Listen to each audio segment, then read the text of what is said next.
Mahesh Babu Rajamouli SSMB 29 చిత్రం sets మీదకెళ్లనుంది. గత కొద్ది రోజులుగా ఈ సినిమాకి సంబంధించి రకరకాల వార్తలు నెట్టింట హల్చల్ చేస్తున్నాయి. అయితే నిర్మాణ సంస్థ నుంచి కానీ హీరో దర్శకుల నుంచి కానీ అధికారికంగా ఎలాంటి ప్రకటన రాలేదు. అయితే తాజాగా హీరో మహేష్ బాబు ఇచ్చిన ఇంటర్వ్యూలో రాజమౌళితో చేయబోయే చిత్రం గురించి ఆసక్తిగా ఎదురు చూస్తున్నానని, సెట్లో అడుగు పెట్టడానికి రెడీగా ఉన్నానని చెప్పారు. అలాగే ప్రీ ప్రొడక్షన్ పనులు వేగంగా జరుగుతున్నాయన్నారు.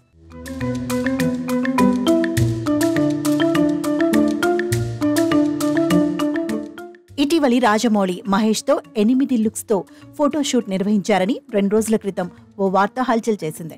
అయితే తాజాగా ఆ చిత్ర బృందం రాజమౌళి టీంకి అత్యంత సన్నిహితమైన వ్యక్తుల ద్వారా ఓ వార్త బయటకొచ్చింది.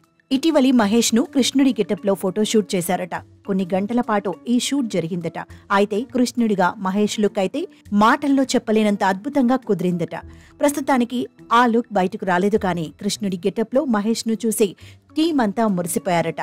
తాజాగా చేసిన 8 గెటప్ల షూట్ లో కృష్ణుడి గెటప్ కూడా ఒకటని తెలిసిందే. మరి టీం అంతా మెచ్చిన ఆ లుక్ ని రాజమౌళి ఫైనల్ చేస్తారా, ఇంకా కొత్తగా ఏమన్నా ఆలోచిస్తారా అన్నది చూడాలి. ప్రస్తుతం రాజమౌళి తన టీం 200 మంది బృందంతో pre production sketch, look test నిర్వహిస్తున్నారట. సినిమా ప్రారంభం కాకముందే 200 మంది టీం అంటే సెట్స్ మీదకెళ్లాక ఇంకెంతమంది పనిచేస్తారో చూడాలి. అమెజాన్ అడవుల నేపథ్యంలో యాక్షన్ థ్రిల్లర్ చిత్రం ఇదని మొదటి నుంచి ప్రచారంలో ఉంది. ఈ తరహా కథ కోసం రాజమౌళి కృష్ణుడి గెటప్ లో షూట్ ఎందుకు చేశారన్నది తెలియాల్సి ఉంది.